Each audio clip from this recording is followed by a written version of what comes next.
And 3:30, we got number 20 Ole Miss, who's 1-0. Traveling to Kentucky, who's 1-0 as well. Ole Miss favored by 10 points on ABC. Austin Simmons went 20 of 31 for the Rebs. Threw for 341 yards, 3 touchdowns, 2 interceptions against the Panthers. Kawan Lacey had 16 carries for 108 yards and 3 touchdowns. And Harrison Wallace III had 5 catches for 130 yards and a touchdown. Zach Calzada for the Kentucky Wildcats went 10 of 23, threw for 85 yards, 0 touchdowns, 1 interception against the Toledo Rockets.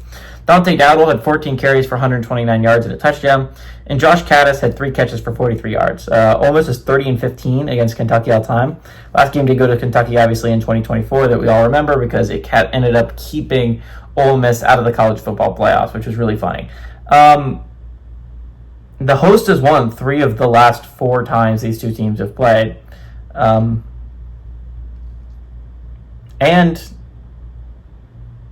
They haven't won at home. Kentucky has not won at home since 2011.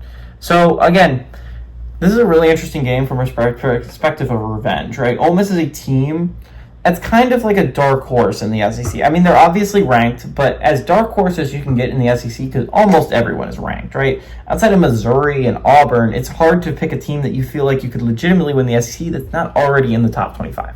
So if you're looking at it from that perspective, Ole Miss is kind of a sleeper. They are in the bottom 20, or they're in the bottom 5, right at the top 25.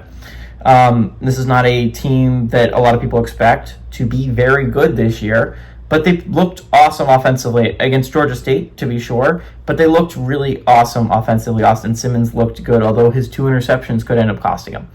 Then they're playing Kentucky, a team that ended up beating them last year, on the road, by the way. They went to Kentucky. And I mean, Kentucky went to Ole Miss and beat them, right? And Kentucky ended up having a really bad season after that. They did not win another SEC game. They ended up going only 1-7 in the SEC. They went 4-8, had an awful year, right? Ole Miss goes 9-3, and if they do not lose that heartbreaker at home to Kentucky, they could have made the college football playoff. And I think Ole Miss fans are going to remember that. Ole Miss players are going to remember that. Ole Miss coaches are going to remember that. They're traveling to Kentucky, a Kentucky team that is not going to be very good this year, right? They ended up beating Toledo.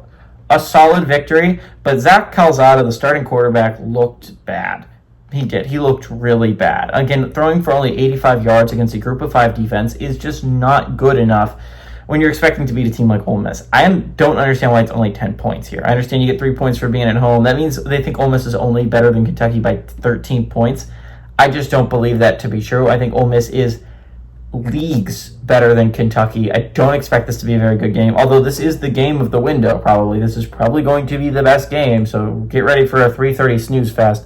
I like Ole Miss to go on the road, and I like Ole Miss to beat Kentucky and by more than 10. Give me the Rebs to win and cover on the road.